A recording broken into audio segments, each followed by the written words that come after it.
Pessoal, bom dia. Essa é a aula de sábado, né? Que infelizmente, igual eu falei, a internet aqui deu um probleminha no sábado de manhã e acabou que não foi possível dar a aula ao vivo. Aí eu tô gravando a aula agora para a gente ficar certinho aí, né? Em relação a mais essa atividade, que vai ser um outro habeas corpus, né? Igual eu falei com vocês. O habeas corpus no processo criminal, ele realmente é uma das peças com maior utilidade prática, né? Muito utilizado na prática. Então, assim, ele acaba pegando alguns viés, né? Ou seja, ele pode ser utilizado em algumas situações, a depender do caso ali. A mais comum, né? Não vou falar que é a mais comum, porque as duas, infelizmente, são bem comuns. Infelizmente, porque esse segundo caso que a gente vai tratar hoje é o habeas corpus por excesso de prazo, né? E o habeas corpus de excesso de prazo, ele acontece por causa da morosidade da justiça, né? Via de regra, é, nas comarcas de interior, né, cidades menores, costumam ficar sem juiz, aí tem um juiz substituto, não dá conta do serviço ali daquela comarca e acaba ocorrendo muita questão de excesso de prazo. Então, assim, isso tem um lado bom e um lado ruim. Vamos lá. O lado ruim. Às vezes, a pessoa é presa lá por um pequeno delito, né? Um delito, por exemplo, um furto no supermercado, né? Aí acontece o flagrante ali, a pessoa é presa.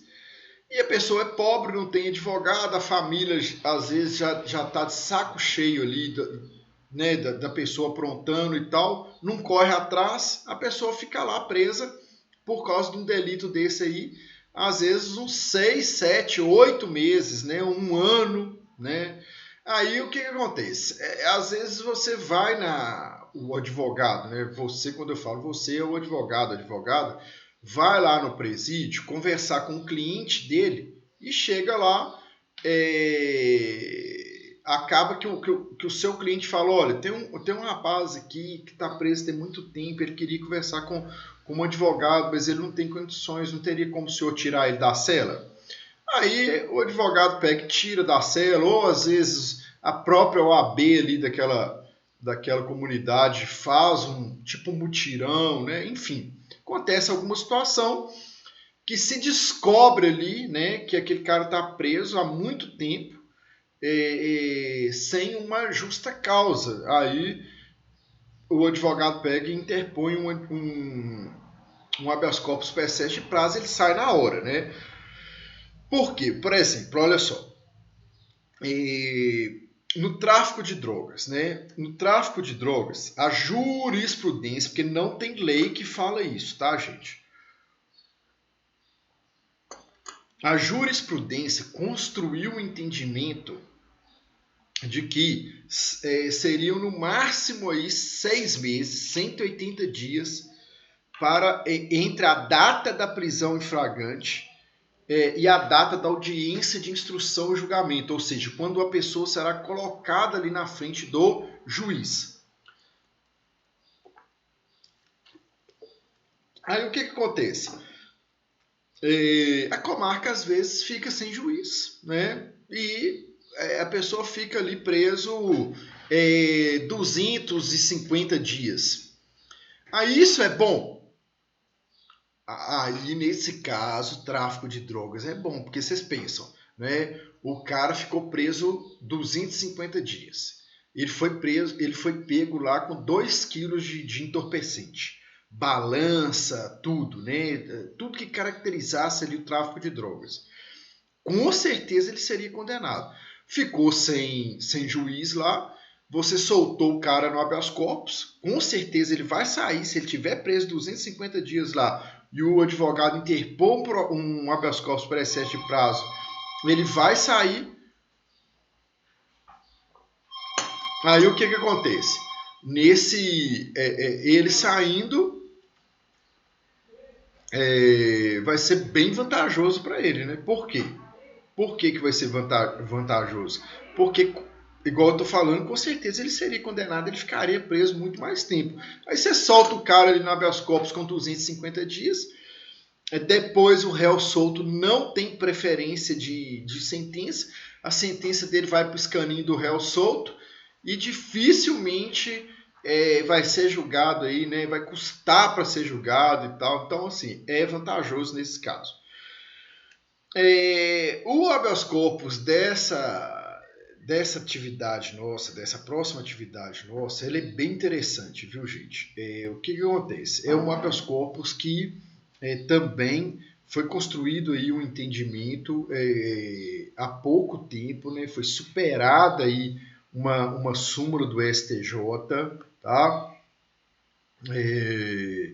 O que acontece? Tinha uma súmula do STJ, que eu acho que é a súmula 52. Acho não, é a súmula 52 do STJ. O que essa súmula falava? Olha, encerrada a instrução criminal, fica superada a alegação de constrangimento por excesso de prazo. O que isso significa, gente?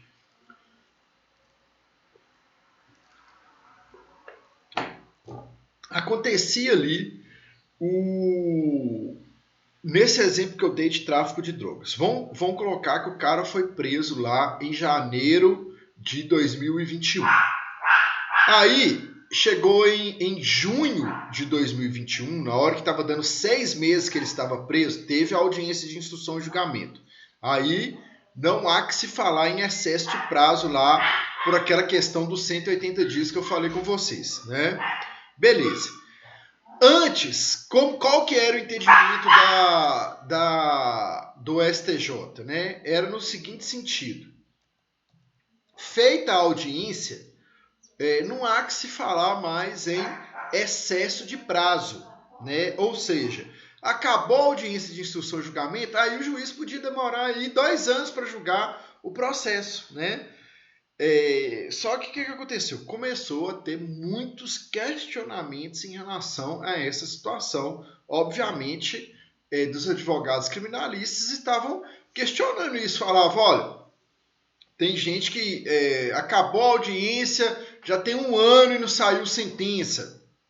E o Código de Processo Penal, ele fala que quando é réu preso, né, o prazo para sentença são de 10 dias, né? O artigo 403 lá do CPP, né? Então, o artigo do CPP fala, encerrada a instrução, o juiz tem 10 dias para ele sentenciar o feito, né? Aí, muitos juízes não cumprem esse prazo, né? E, consequentemente, o que acontece? Ficava ali o cara preso muito tempo. Aí teve uma situação de um réu preso, foi furto qualificado, né? Chegou até o STJ, tinha acontecido a audiência e tinha 2 anos que eles não tinham dado a sentença no processo dessa pessoa. Aí chegou no STJ, eles foram e falaram, olha, tem 2 anos que o cara está preso. Se ele fosse condenado, né, a pena dele seria menor do que 2 anos, ele jamais, mesmo com condenação, ele não ficaria preso 2 anos, né? E ele está preso aqui provisoriamente, que a prisão antes da sentença ela é provisória, né, há mais de 2 anos. Então, foi um absurdo e tal, essa questão. Aí o STJ foi e superou, né? Ele criou um julgado aí, que a gente vai ver no dia da correção dessa peça, superando essa súmula 52, né? Então, vamos lá. Vou ler o enunciado da questão aqui, para vocês entenderem, depois eu vou falar aqui quais que são os fundamentos jurídicos que vocês irão utilizar para embasar a peça, né? Você esteve no presídio da cidade de Unai para atender um cliente seu envolvido no roubo de carga de animais, sendo que, durante o atendimento, o referido cliente lhe disse que um companheiro de cela dele, envolvido no tráfico de drogas, cujo nome era Bruno Rainha, também conhecido como Moreno do Pó, gostaria de contratar seus serviços. Então, é muito comum isso, né, gente? Igual eu falei, na advocacia criminal. Você vai no presídio para atender determinada pessoa, chega lá, ele acaba te indicando um outro companheiro lá que está preso. Aí, vou continuar a ler o enunciado aqui. Nesse sentido, após atender o seu cliente, o senhor solicitou ao diretor do presídio que retirasse o Moreno do Pó da cela a fim de que pudesse conversar com ele. Pois bem, o diretor do presídio prontamente o atendeu e determinou que o tal Moreno do Pó fosse encaminhado até o parlatório. Iniciada a conversa, o senhor Bruno Rainha lhe relatou os seguintes fatos: que foi preso em flagrante por ter supostamente praticado os delitos previstos nos artigos 33 caput, né?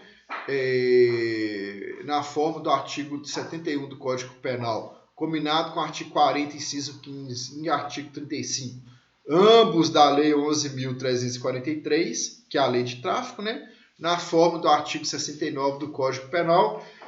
Quer dizer, ele está sendo acusado aí de tráfico, associação de tráfico, me parece que tráfico internacional, né? Ou interestadual, não sei. Então, assim, é uma série de acusações aí, né? Aí ele foi preso na data de 5 de dezembro de 2018, quando, em cumprimento a mandado judicial de busca e apreensão, foram apreendidos na residência de sua genitora drogas e materiais diversos, tais como computador, cadernos de anotações, escrituras de imóveis e telefones celulares, conforme consta no auto de apreensão em anexo aos autos de número 704, 18, tal, né? Que a audiência de instrução e julgamento do processo do Bruno foi realizada no dia 16 de maio de 2019, né? Que, encerrada a instrução, o Ministério Público ficou com o processo 16 dias para apresentação de alegações finais, que no dia 7 de agosto o processo finalmente foi concluído. Olha só, entre a data da audiência, né, e a data em que o processo foi concluído, se passaram quase 3 meses, gente.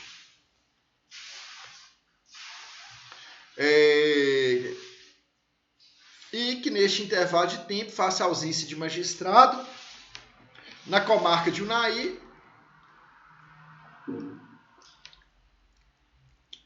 o gabinete expediu um ofício para a delegacia de polícia para apuração de um suposto crime de falso testemunho e retornou a conclusão para julgamento.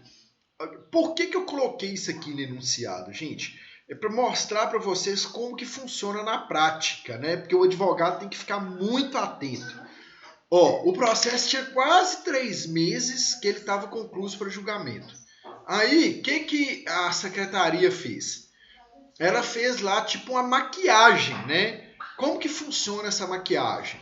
Eles expediram um ofício aqui para a delegacia apurar supostamente um crime aqui de falso testemunho, com o intuito do processo sair ali da conclusão, né? Então o advogado tem que estar atento a essa situação, né? Ou seja, eles fizeram essa maquiagem para falar assim, não está dando excesso de prazo, não, é para manter o cara preso lá, né? Só que isso aí não tem nada a ver, ele tinha que ter julgado o processo. Gente, espero que vocês estejam entendendo, né? Porque, assim, infelizmente, como a aula não é ao vivo, né? Talvez vocês teriam algumas ponderações, mas podem fazer perguntas aí no nosso grupo de WhatsApp, tá? E também por e-mail, podem ficar à vontade aí para tirarem dúvidas, tá? Asseverou que, de toda forma, apresentadas as alegações finais pelas respectivas defesas dos acusados, no dia de 7 de agosto, o feito até a presente data ainda não foi sentenciado, embora 2 réus se encontrem presos preventivamente desde 5 de dezembro de 2018. Então, olha só, a prisão ocorreu em 5 de dezembro, a audiência foi em maio, o processo foi concluído em agosto, né? E até a presente data ele não tem sentença, né? Então, quer dizer, já tem muito tempo que o cara está preso, né, sem sentença. Então, gente, nesse sentido, vocês vão ter que interpor este habeas corpus aí, tá? Qual que é a fundamentação jurídica da PES? Qual que é a dica aqui, né? Vocês vão dar uma lida lá no artigo 648, inciso 2 do Código de Processo Penal, que é o artigo que fala da questão do excesso de prazo, do habeas corpus por excesso de prazo, tá? Vocês vão desenvolver um raciocínio aí em cima do excesso de prazo da prisão cautelar, tá? Que a prisão é cautelar, ou seja, provisória, e ela tem que ter um prazo razoável. Aí vocês vão desenvolver um raciocínio em cima disso, tá? Vocês vão bater em cima do prazo que o Código de Processo Penal fala sobre a questão da sentença. Aí, gente, vocês vão falar que não é razoável e tampouco proporcional, né, que um processo fique muito mais do que 10 dias. Gente, por que eu estou falando isso? É óbvio que, a encerrada a instrução ali, passar o Código de Processo Penal fala 10 dias. Então, assim, ao pé da letra, o certo seria 10 dias. Mas, porém, todavia, contudo, né, considerando aí o excesso de trabalho do Poder Judiciário e tudo, é comum, né, é razoável que a sentença demore aí no máximo, de 30 a 40 dias, né? Passou de 40 dias, já não é mais razoável, porque aí já excedeu em 4 vezes, né, o prazo ali para que essa sentença seja proferida, né? Aí você vai fazer o quê? Você vai falar que você vai bater em 2 princípios aí, gente. Princípios constitucionais, né? Que são os princípios da dignidade da pessoa humana, né? Que esse excesso de prazo está ferindo a dignidade da pessoa humana. E um outro princípio, que muita gente esquece dele, né? Porque a gente está tão mal acostumado com a morosidade da justiça, que a gente esquece desse princípio, que é o princípio que é também um princípio constitucional, sobretudo se nós pensarmos ele na perspectiva de direitos fundamentais, né, que é o direito à liberdade, que é o princípio da celeridade processual, né?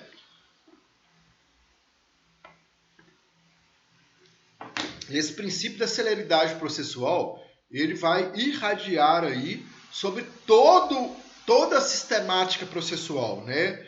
Tanto a penal quanto a civil, mas principalmente sobre a penal. A civil também, né, a depender do direito que está sendo questionado ali no civil. Se for o direito a alimentos, por exemplo, né, se estiver demorando demais, vai ferir, essa morosidade, que é o contrário da celeridade, vai também ferir aí a dignidade da pessoa humana. Uma outra questão que vocês vão bater em cima desse habeas corpus aí, que vocês vão usar aí como argumento na fundamentação jurídica sua, é uma questão muito importante, né? Que o jurisdicionado ele não pode ser culpado pelos desarranjos do Estado, né? Por quê? O Estado não pode se usar da justificativa de que está com excesso de trabalho, né? Porque se o Estado pegou para si a responsabilidade de dizer o direito, eles têm que criar condições, ele, né, o Estado, tem que criar condições para que esse direito seja dito com qualidade, né, a tempo e modo, né?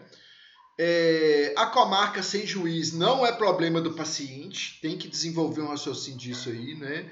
Porque, gente, na fundamentação jurídica de magistrado aí, a gente vê de tudo, né? Eles costumam jogar a culpa para cima de todo mundo, né? Cair matando em cima do advogado e tal. Então tem que bater forte aí em cima desses argumentos, né?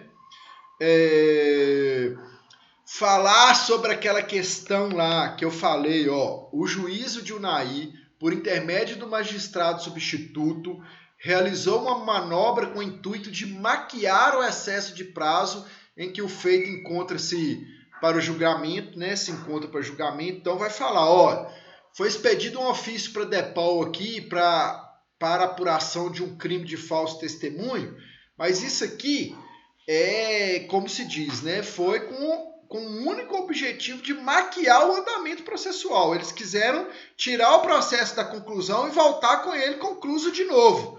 Como se, tipo assim, ele não está concluso tem tanto tempo assim. Mas a questão aqui é que vocês pensem, né? O que o crime de falso testemunho tem a ver com a questão do seu paciente, né? Que o seu paciente está preso há muito tempo por excesso de prazo. É nisso que você tem que bater. Você tem que defender os interesses do seu paciente, do seu cliente, né? Uma outra questão aqui também, que você tem que bater aqui, que também é muito utilizado com essa questão de excesso de prazo, que a defesa técnica, né, não contribuiu em absolutamente nada para o atraso do feito.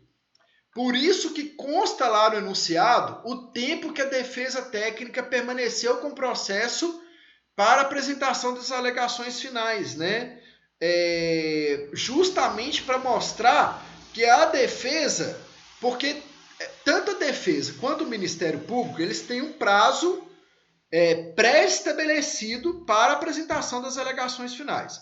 As alegações finais, em regra, ela é feita ali ao término da audiência de instrução e julgamento, né? Só que, na prática, 99% dos casos, o juiz concede aí um prazo de 10 dias para o Ministério Público e para a defesa, nesta ordem, né, se manifestarem em alegações finais. Então, o Ministério Público, eu falei lá, ficou com o processo 16 dias. Quer dizer, ficou 6 dias a mais. Agora, eu não sei se são 10 ou 5 dias. Eu acho que são 5. Né? Quer dizer, ficou 11 dias aí a mais com o processo. A defesa não. Entregou lá a tempo e modo. Né? Fez ali as alegações finais a tempo e modo.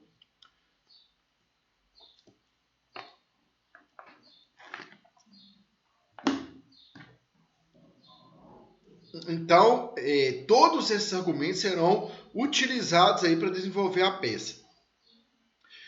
Só, gente, para eu não me esquecer aqui, eu coloquei esses argumentos lá no enunciado, tá? Então leiam o enunciado, por favor, para vocês fazerem uma peça bem bacana, né? Outro argumento aí, ó, não é razoável que a sentença seja proferida há mais de 4 anos, há 4 meses, né? Após o término da audiência, né? Tem uma jurisprudência do STJ no sentido de superação do enunciado da súmula 52 do próprio STJ, tá? A discussão a respeito do chamado excesso de prazo da prisão cautelar, ela encontra-se umbilicamente ligada à garantia fundamental à razoável duração do processo, que foi aquilo que eu falei da questão da celeridade, né? Utilizem-se da Convenção Americana de Direitos Humanos, né? Também conhecido como Pacto de São José de Santa Rita, da Costa Rica, que lá fala, né, sobre a questão da razoável duração do processo. Tem um artigo lá dessa convenção que fala sobre essa questão do excesso de prazo. Eu estou gaguejando aqui porque eu estou pensando aqui, é o seguinte, essa convenção americana, né, o Brasil ratificou, né, ele é membro dessa convenção, então ele ratificou os seus artigos, né, ou seja, o Brasil tem que seguir o que está nessa convenção, entenderam? E é uma convenção internacional, sob pena de quê? Sob pena de descumprir preceito internacional, né? Então, é muito importante quando tem algo, algo internacional que você possa trazer para a sua peça processual, né? Porque na hora que o leitor, né, que seria que o desembargador vê lá que você está se utilizando de uma legislação internacional, que o Brasil é signatário e que está sendo descumprida, ele vai ficar com o pé atrás, né? Ele vai falar, opa, o que ele está falando aqui tem razão, tem fundamento, né? Então, utilizem-se deste argumento aí, tá? Constituição Federal de 88 prevê expressamente a respeito da razoável duração do processo, também, né? Então, assim, gente, uma outra questão aqui, tem o provimento 161 do próprio Tribunal de Justiça. Esse provimento, gente, é muito importante o advogado ter conhecimento desse provimento, né? Porque nesse provimento aí tem várias questões correlatas ao exercício da jurisdição, né?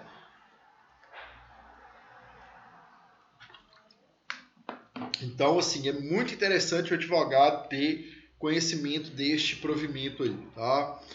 O artigo 278 deste provimento fala sobre a questão de observância à celeridade processual, sobretudo tratando-se de réu preso.